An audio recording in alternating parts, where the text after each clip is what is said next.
This week we'll be going over all of the achievements in Dying Light 2. There are 57 achievements in the game with an average completion time of around 77 hours. There are of course going to be a lot of bugs with the game and the achievements because it is a Dying Light game and that's how they do it. But let's go ahead and get into it. Before we start going into the list of achievements, you need to know about the Municipal collectibles for Archivist and Audiophile. These are both for finding all of the collectible mementos in the game and all of the tapes. I have 2 videos going over all of the mementos and all of the tape locations as there are nearly 200. Not to mention all of the other collectibles in the game. The beginning of those videos have a missable collectible section going over the ones that you have to pay attention to or you'll get locked out of those 2 achievements. Now, with those 2 videos pulled up to make sure you don't miss any of those during your playthrough, we can start going through the rest. First, we'll run through all of the story-related achievements that you'll get just by playing through the game normally, as they aren't going to be tied to any certain factions or anything like that. So first, we have Into the Unknown for reaching Villador. This, of course, you'll get after the prologue area once you get into the city and end up meeting Hakan. Then we have First Shot for using an inhibitor for the first time. This is going to happen right as you wake up with Hakan because he's going to give you one to keep you from turning. Next is Good Night and Good Luck for surviving your first night. This you'll have to get at some point, but really it's just going to be the first time that you are staying overnight, and either run around until morning or use a bed to skip time. Up next would be Herzlich Wilkommen for entering the bazaar. Technically you would have been here before, but this is just going to be for going to it again after you have your biomarker on. It could have been worded a little bit differently to make more sense, but oh well, that's kind of going to be a theme for the achievements in this game. Then we have Under Pressure for activating your first water tower. This again happens during a story mission when they'll want you to take this first water tower and assign it to a faction. Next is On the Trail of the Enemy for learning Waltz's location. This will happen after you blow up the large windmill and continue on the path to finding Waltz.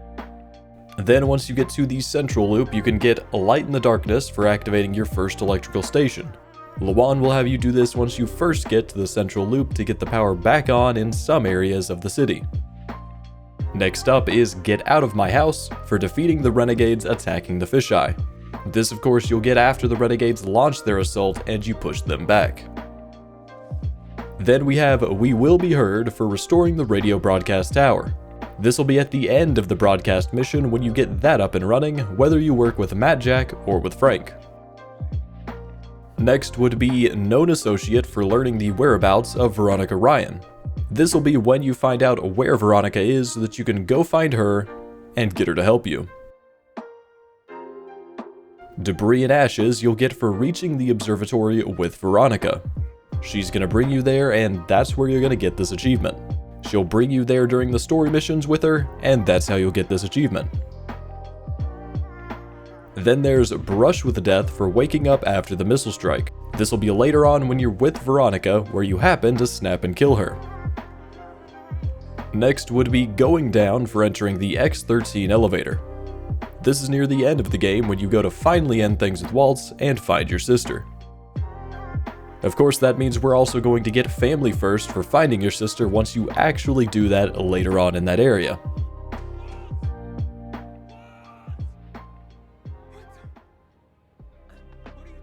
And then for the last main story achievement, there's Your World, Your Rules for completing the game with any ending. Once you finally finish off Waltz for the last time and try to save your sister, you'll get the ending cutscene with this achievement. And now we can start going through all of the other achievements in the game. First, we'll look at 2 achievements which you normally wouldn't be able to get during one playthrough, but as I always try to help you guys complete games as easily as possible in the least amount of playthroughs as you need, I'm going to go over how you can get both Ironheart for maxing out your stamina and Fit as a Fiddle for maxing out your health.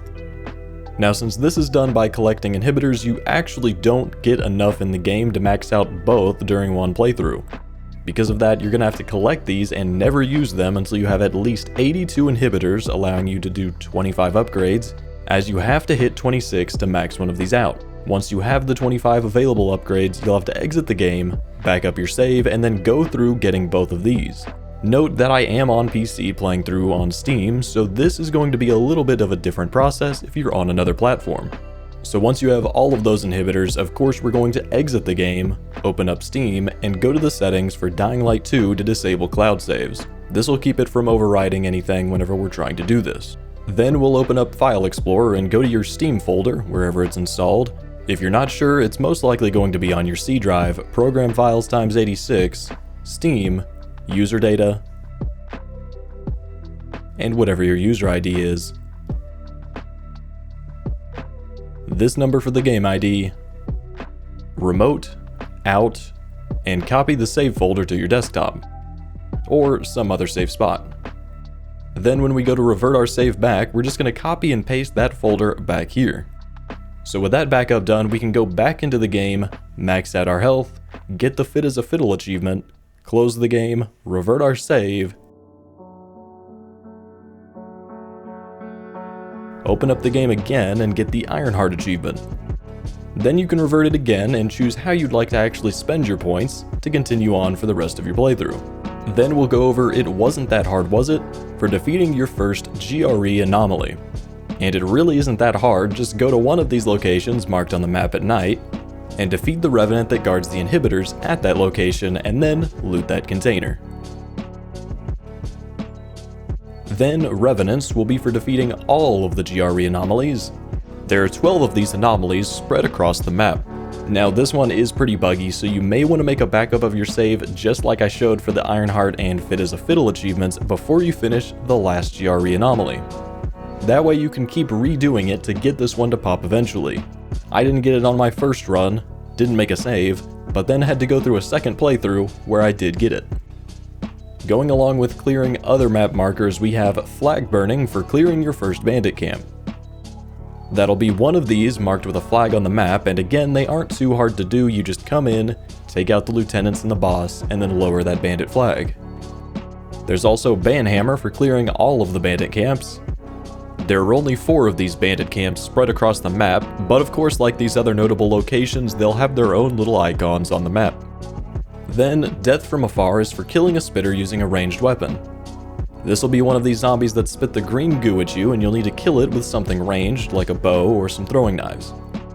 Next up will be After the Fall for falling from a combined height of at least 10,994 meters.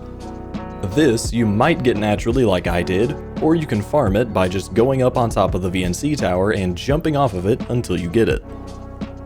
Similarly, Ultra Marathon is for traveling at least 960 kilometers. This takes a long time to get, so I would just worry about getting everything else in the game first, and then if you still have this left afterwards, just go on top of the VNC tower and keep using your paraglider to get as much distance as possible to farm this one out the rest of the way. Then, Tunnel Entrance is for activating your first metro station. You won't get this for the 2 that you do with the main story, but once you go and you activate one of the random ones on the map, you'll get this. You'll also then be able to get Tube Map for activating all of the metro stations. There are 9 of these metro stations spread across the map, and of course they'll have their own little icons showing up to show you where they are. Then for the last metro station achievement, there's Tickets Please for using a metro station to fast travel. You'd think that it would activate just from fast traveling on the map, but no, you're gonna need to go inside of the metro station and interact with the terminal that's inside to then fast travel. Once you do it that way, you're gonna get this one to pop. Next is A Friend in Need for helping 50 survivors in encounters. This one can be a bit of a grind to go through, so just make sure that you go to any of these random encounters that pop up as you're traveling, so that you can make sure that you get this without having to go grinding for it specifically. Then Night Hunter is for killing a volatile. These are some of the toughest enemies in the game, but you can kill some of these pretty easily during the story when you start turning in a few spots. Otherwise, you can just do it during one of the higher level chases whenever they spawn in at night. Terminal Headache you'll get for performing 50 headshots with a ranged weapon. Just get a bow of some kind and shoot some things in the head until you get it. Next is You're Going Down for performing 50 takedowns. This is something that you'll be able to do while sneaking through GRE areas and dark zones by coming up behind the sleeping zombies and taking them down. There are also some abilities you can get that will allow you to do some other types of takedowns to mix in here. Speaking of those other takedowns, one of them is the Smash takedown, which you can get Don't Look Up for performing Smash on at least 50 enemies. To do this, you'll need to get this ability near the end of the combat perk tree, get up on a high spot above an enemy, and you'll have the button show up to take it down from above. You'll be able to get Oh, so this is how it works for modifying your weapon for the first time. You'll be able to get these modifications from the craft masters, then go to your weapon, modify it, and put one on it as long as you have the materials needed. Then you can get Modder for modifying your weapons 50 times. You'll likely get this naturally eventually, but if not, it's pretty easy to grind out. And speaking of crafting, we have You Never Forget Your First for crafting your first item. You'll actually get that during the prologue whenever you have to craft something to progress. But in general, it's just going into the crafting menu and crafting something. Then we have Sancho Panza for activating your first windmill.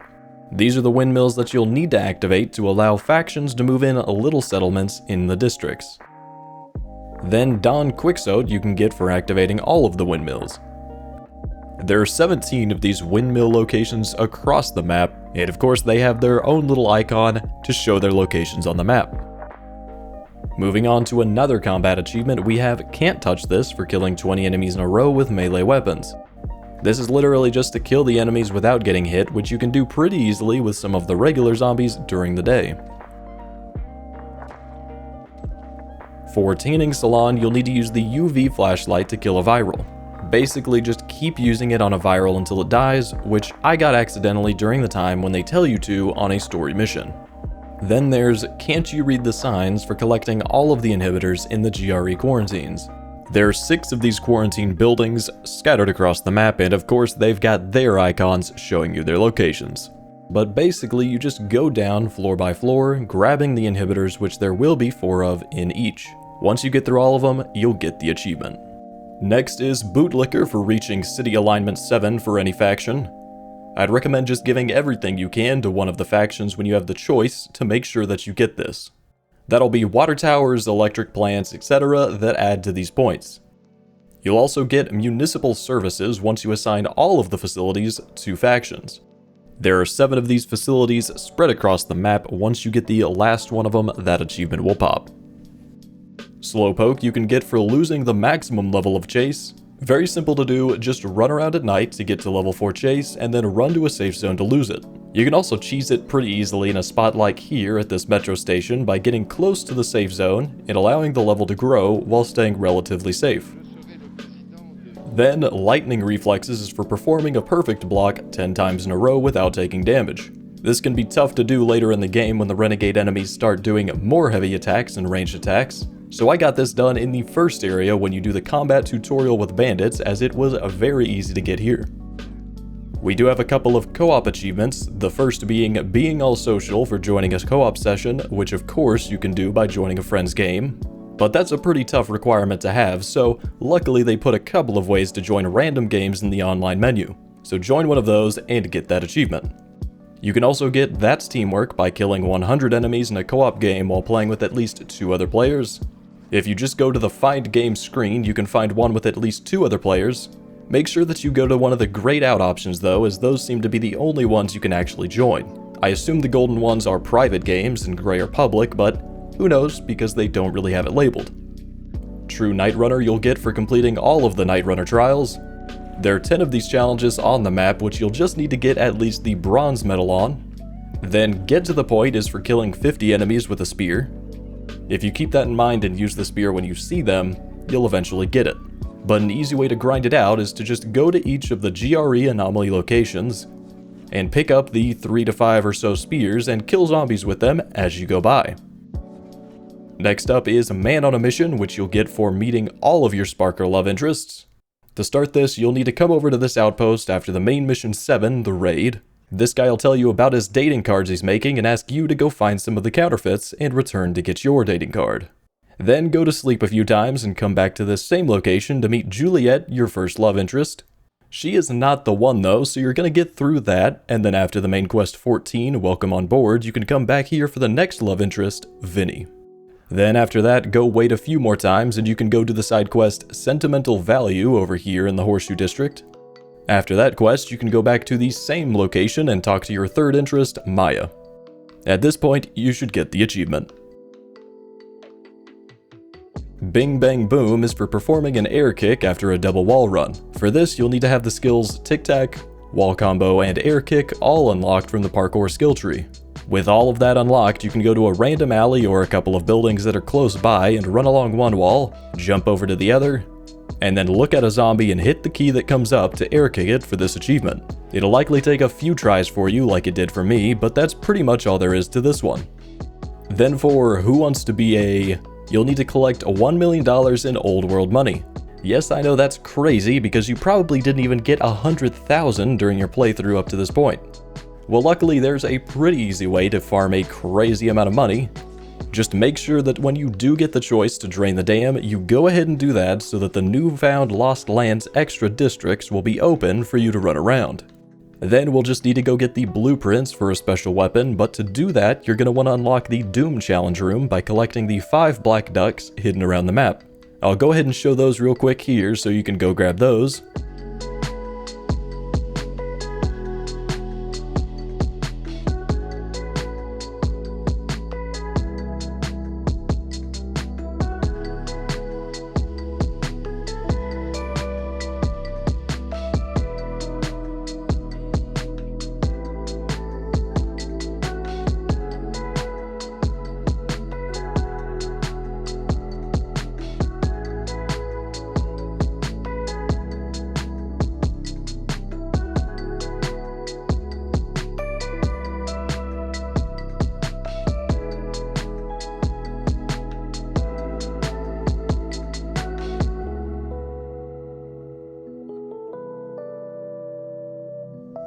And now with those black ducks, we can go over to the VNC tower and go down to the basement. Down here, you'll run along through here, run over here, and then down this old hallway. Then come up to this other elevator and go down to floor 0. So we go down to a creepy looking level far below the VNC tower, and you'll then have to place all of the ducks on these tables. That's going to activate all of the power cables at each table, and then we just have to complete the evil duck ritual by using them to draw a pentagram by connecting the cables to the opposite side and doing that at all 5 tables. So now with the ritual complete, we can use the gun that spawned to start the challenge. I'll go ahead and show you the path to go get this special sword that we're gonna need to use to farm money, and then we can actually get to farming.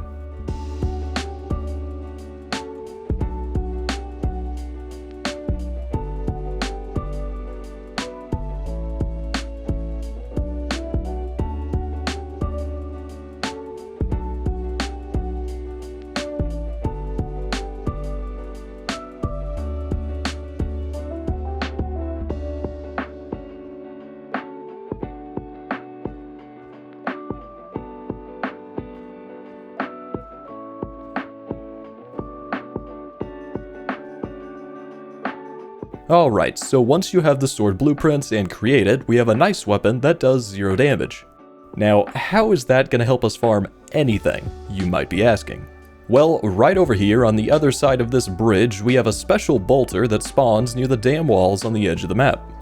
If you clear out the zombies around it before startling it, you can get up to it and start smacking it with the 0 damage sword. Every hit you make on it is going to drop these crystals that sell for over $600 a piece. So if you can get a lot of hits in on this guy in one area, that's going to make you a lot of money. Now that's a pretty good farming method, right? Well, it does get even better because this is a pretty glitchy part of the game. Maybe it's meant to be this way, but I doubt it because this is too good to be true. If you do this farming method a couple of times, you might notice that some of the crystals show back up where you would hit the special bolter earlier on. Well, I found that if you do this and have a few spots spread out with many of these, you can go pick them up, move over to the next spot to pick those up, and as long as there's enough distance between each pile, they'll just respawn as you go. So if this starts happening for you, you should be able to do this essentially infinitely to get enough of these to hit $1 million. Then we can get Parkour Master for achieving maximum parkour proficiency.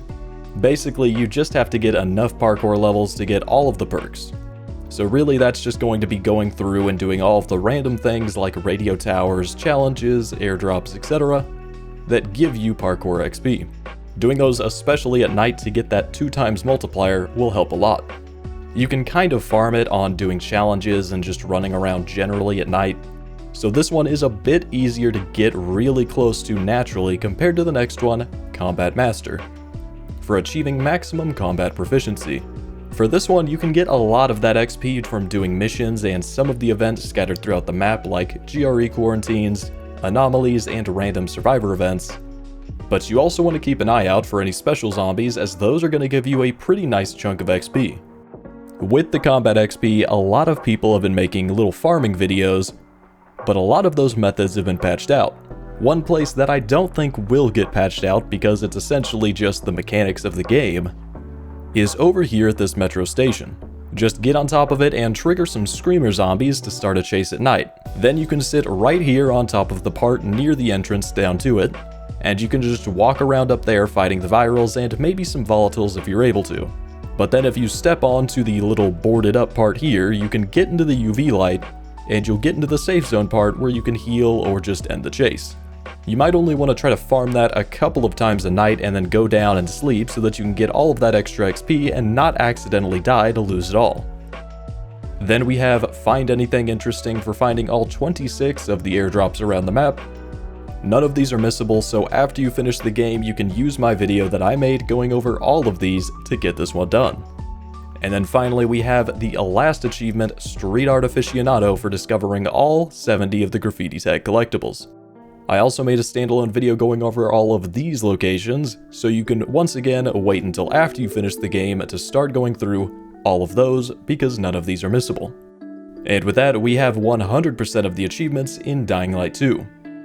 Now of course, you can check out my other Dying Light 2 guides from my playlist to help you with these achievements, or whatever video of mine YouTube recommends.